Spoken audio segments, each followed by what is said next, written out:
बघा, एका अर्धगोलाची त्रिज्या 3.5 मीटर असेल तर त्याला 10 रुपये प्रति चौरस मीटर या दराने रंगविण्यास किती खर्च येईल? प्रश्न सोडवायचा कसा? अर्धगोल म्हणजे अर्ध वर्तुळ लेकरांनो, गोष्टी लक्षात घ्या. आता हे अर्धवर्तुळ आहे. उदाहरणार्थ कोणीकडला भाग घेता, इकडला भाग घ्या. हा अर्धगोल आहे आणि याची त्रिज्या म्हणजे काय? तर ह्या अशा पद्धतीची ही त्रिज्या, ही अर्धगोलाची काय असणार? त्रिज्या. ही या अर्धगोलाची त्रिज्या गणित म्हणते 3.5 मीटर आहे आणि याला 10 रुपये प्रति चौरस मीटर या दराने रंगवण्यास किती खर्च येईल असा प्रश्न. म्हणजे याचं रंगवायचं म्हणजे काय रंगवायचं? वक्र पृष्ठफळ रंगवा लागेल, नाही का?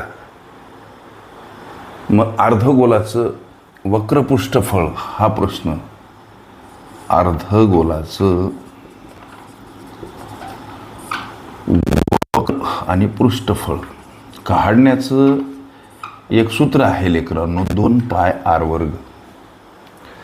या सूत्राचा अवलंब करून लक्ष द्या.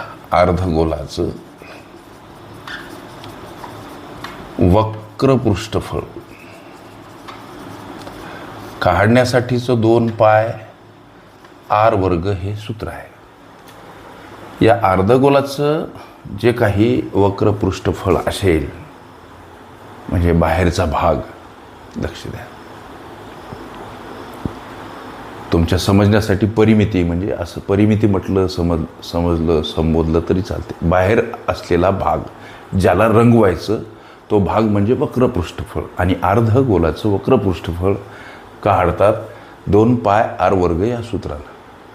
पहिल्यानं हे किती याचा शोध घेणे. म्हणजे आता 2 पायची किंमत 22/7 r² म्हणजे r अर्थात त्रिज्या, रेडियस. त्रिज्या किती आहे? 3.5 मीटरमध्ये आहे. हिचा वर्ग म्हणून हे 2दा गुणिला स्वरूपात मांडा लेकरांनो. हा भाग जातो 0.5 असा.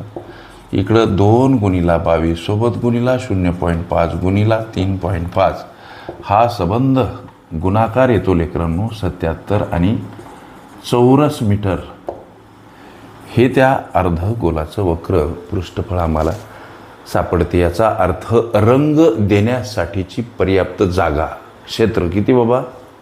77 चौरस मीटर. हे एवढ्या लवकर कसा काय गुणाकार केला वागसाल तुम्ही? दिवसभरामध्ये लेकरांनो असंख्य प्रश्न, असंख्य विद्यार्थी विचारतात.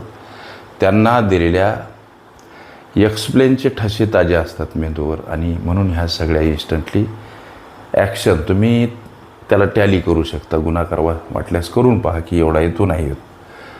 आता हे क्षेत्र आम्हाला सापडलं. एवढ्या क्षेत्राला रंगवायचं आणि रंगवण्यासाठीचा दर काय आहे? तर 10 रुपये प्रति चौरस मीटर याप्रमाणे.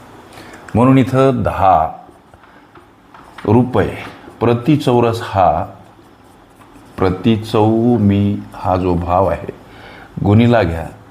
हा गुणाकार 770 रुपये हे या तुमच्या विचारल्या प्रश्नाचं उत्तर ठरेल. ओके.